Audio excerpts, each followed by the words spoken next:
Imagine que a chave para transformar o desenvolvimento de uma criança com o transtorno do espectro autista não está trancada na sala de um terapeuta inacessível, Uhum. mas sim largada ali na mesa da sala de jantar de casa. É tipo ter um carro esportivo na garagem com o motor em perfeitas condições. Mas a pessoa responsável por dirigir nunca viu um volante na vida. Exatamente, ela não sabe nem como engatar a primeira marcha. Sejam bem-vindos a mais um mergulho profundo. Nossa análise de hoje vai destrinchar exatamente esse cenário.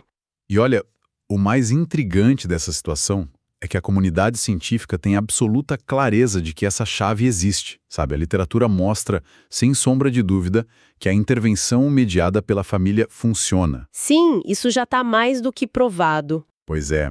Só que a forma como a ciência e a clínica tentam entregar esse manual de instruções para os cuidadores, bom, apresenta falhas metodológicas bem profundas. Ou seja, a ferramenta certa acaba caindo em mãos que não foram treinadas do jeito certo. Perfeito.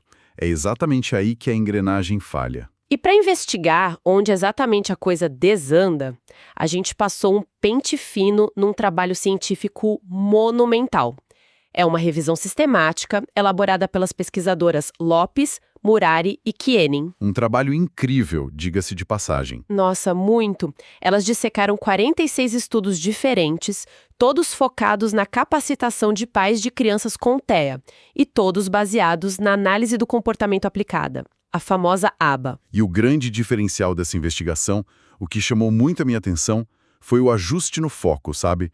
A lente de aumento sai da criança, do indivíduo que recebe a terapia, e vai direto para o entorno familiar. Pro ambiente de casa, né? Isso. O estudo avalia a robustez daqueles programas que tentam transformar os pais e cuidadores em agentes de mudança ali no ambiente natural. E é por isso que hoje a gente vai responder umas perguntas que são o calcanhar de Aquiles de muita gente. Tipo, como capacitar pais de um jeito que a intervenção realmente funcione no caos do dia a dia? Essa é a pergunta de $1 milhão. E mais, qual é a melhor forma de garantir que os resultados das crianças se mantenham a longo prazo? E, o que quase ninguém conta sobre o motivo pelo qual tantos treinamentos falham na vida real. E eu já adianto que os dados dessa revisão revelam uma estatística que é um verdadeiro choque de realidade.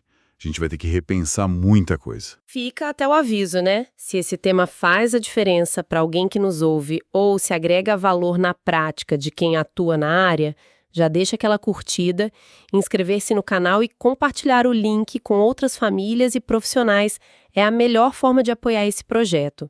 A informação de qualidade precisa circular. Com certeza, disseminar conhecimento validado é o primeiro passo para qualquer mudança real.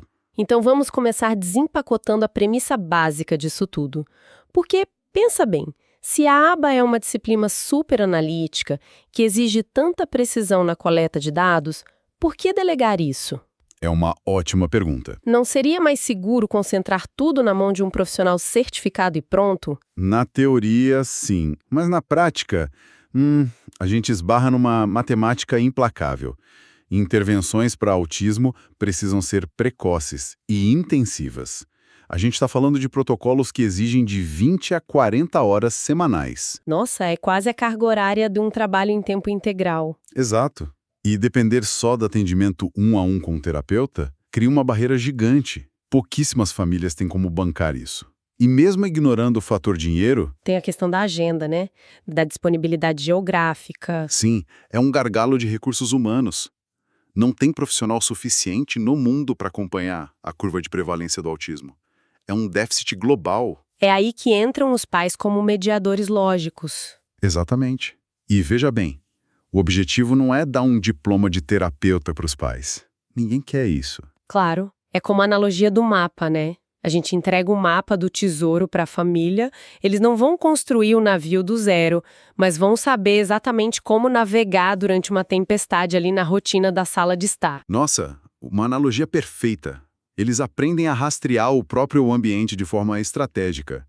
E o bônus disso, que a revisão atesta com dados, é a redução drástica nos níveis de estresse e depressão na família. Nossa, faz todo sentido. A sensação de impotência dá lugar ao controle. A pessoa passa a saber o que fazer. Exato. Mas aí vem o problema da aplicação. Como que a comunidade científica está ensinando tudo isso para os pais? Pois é. É só entregar uma apostila e pronto. Como que funciona na prática? Então, a revisão da Lopes, Murari e Kienen mostra que cerca de 70% dos estudos usam os chamados pacotes de treinamento. Pacotes. Tipo um curso fechado? Isso, conjuntos de procedimentos já sistematizados. Tem umas siglas famosas tipo GIFT, OASIS, BST. E hoje em dia a entrega diversificou bastante. Tem plataforma de telesaúde, vídeo, áudio e o treinamento piramidal, que é bem promissor. Ah, o modelo piramidal é brilhante. Cadeiras de ramificação, né? Um profissional super treinado capacita um grupo de pais. Aí esses pais atingem a fluência e viram multiplicadores na comunidade. Eles começam a treinar outros pais. É uma escalabilidade incrível. Mas a gente sabe que tem um porém aí no meio. E um porém bem grande.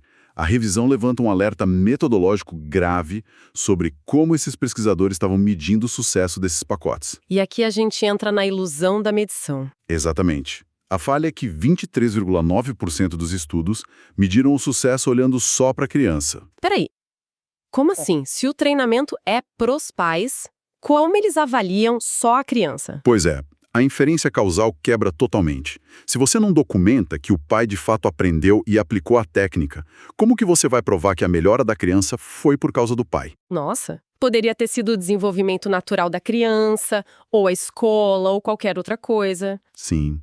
E tem o erro inverso também.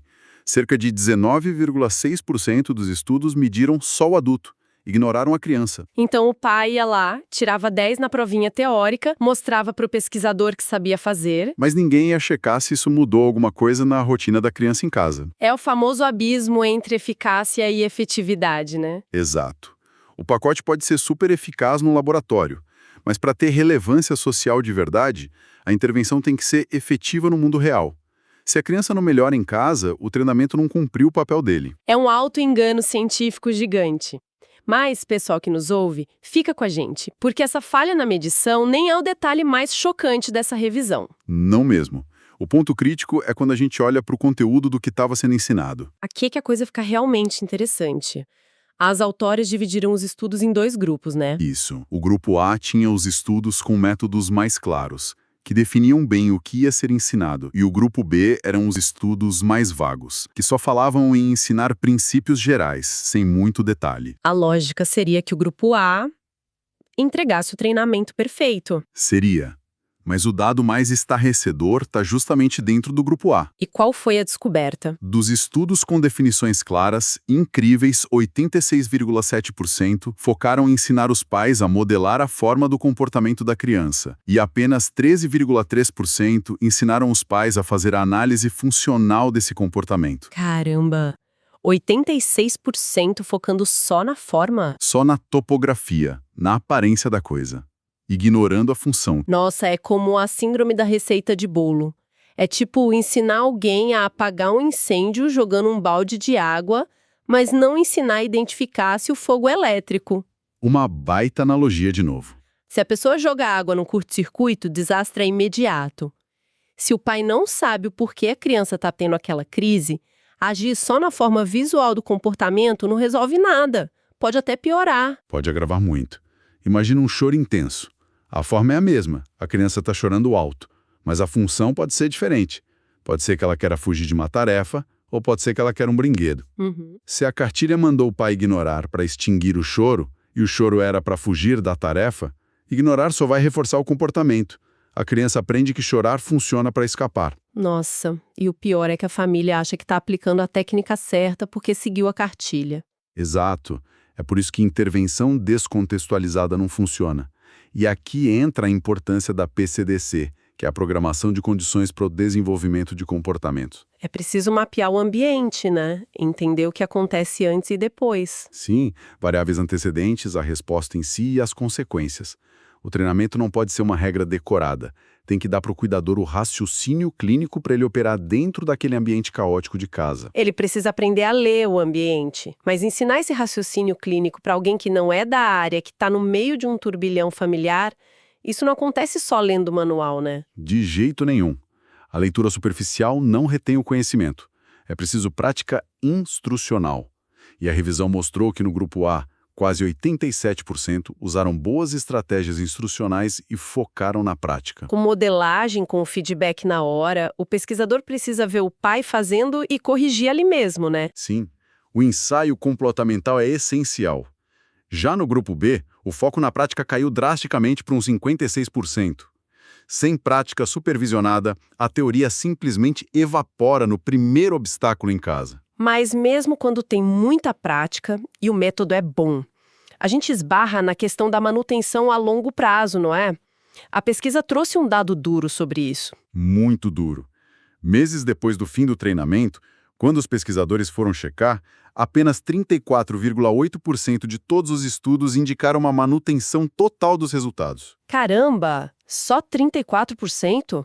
A maioria perdeu a habilidade com o tempo? E, consequentemente, a criança também perde os ganhos? Sim, tudo regride. E o motivo central para essa perda massiva não é só o cansaço dos pais. Tem um mecanismo comportamental falhando aí que é o controle de estímulos. Ah, me explica isso melhor. Por que evapora? Quando a gente aprende uma habilidade nova, ela fica sob o controle do ambiente onde foi aprendida. O problema é que a maioria desses treinamentos ocorre num laboratório ou numa clínica super silenciosa e controlada. Um ambiente estéril. Isso. Aí o terapeuta tá do lado elogiando o pai, falando: "Ah, muito bem, é isso aí." Entendi. Aí o pai volta para casa, a televisão tá ligada, o cachorro tá latindo, tem outra criança chamando. E não tem o terapeuta ali dando aprovação. Os gatilhos que lembravam o adulto de aplicar a técnica sumiram. Sem esses estímulos, o pai regride para os padrões antigos de reação. Nossa, faz todo sentido. A generalização não é mágica, né? O pai que sabe lidar com uma crise na clínica não necessariamente consegue fazer a mesma análise funcional no meio da fila do supermercado lotado. Exatamente. A aprendizagem tem que acontecer sob o controle das variáveis naturais. O clínico tem que planejar essa transição e ir saindo de cena aos poucos. O ensino precisa focar na ecologia do lar. É uma mudança de paradigmas gigantesca. A gente precisa recapitular essa jornada para a nossa comunidade que está acompanhando, porque foi muito aprendizado denso. Acho ótimo. É muita informação. Primeiro de tudo, os pais são recursos valiosíssimos e essenciais como mediadores diários no TEA. Mas, claro, precisam ser bem capacitados. Segundo, a métrica de sucesso. Medir só a criança ou só o pai não prova que o programa foi efetivo no mundo real. Tem que medir os dois. Fundamental. Terceiro, o conteúdo. É crucial ensinar o porquê das coisas, a função do comportamento e não só uma receita mecânica baseada na forma. Se não souber a função, corre o risco de piorar a situação. Perfeito. E por último, capacitação efetiva exige prática no ambiente natural. Se treinar só num lugar artificial, a longo prazo, tudo se perde. É o resumo perfeito. E isso levanta uma questão importantíssima para nossa audiência pensar depois que esse áudio acabar. Qual seria? Se o sucesso do treinamento depende tanto do ambiente natural, será que o futuro das intervenções não é adaptar as nossas próprias casas? Digo, estruturar o ambiente doméstico para que ele seja um local contínuo de ensino, mas sem que perca aquela afetividade, sem parecer uma clínica fria? Nossa, equilibrar a contingência terapêutica com a essência de um lar é um baita pensamento provocativo para a gente encerrar. O futuro com certeza passa por esse design de ambiente flexível. Sem dúvida. Fica aí a reflexão. E se esse mergulho profundo abriu a sua mente, se trouxe aquele insight que faltava, fica o convite de sempre para quem nos ouve. Não deixem de curtir, de comentar aqui embaixo qual foi o maior aprendizado de hoje, se inscrever no canal e mandar esse link para aquele grupo de famílias ou para os colegas terapeutas que precisam muito ouvir isso. O debate sustentado pela ciência é o que impulsiona a nossa evolução na prática. Exatamente. Um abraço para todo mundo e até a próxima análise.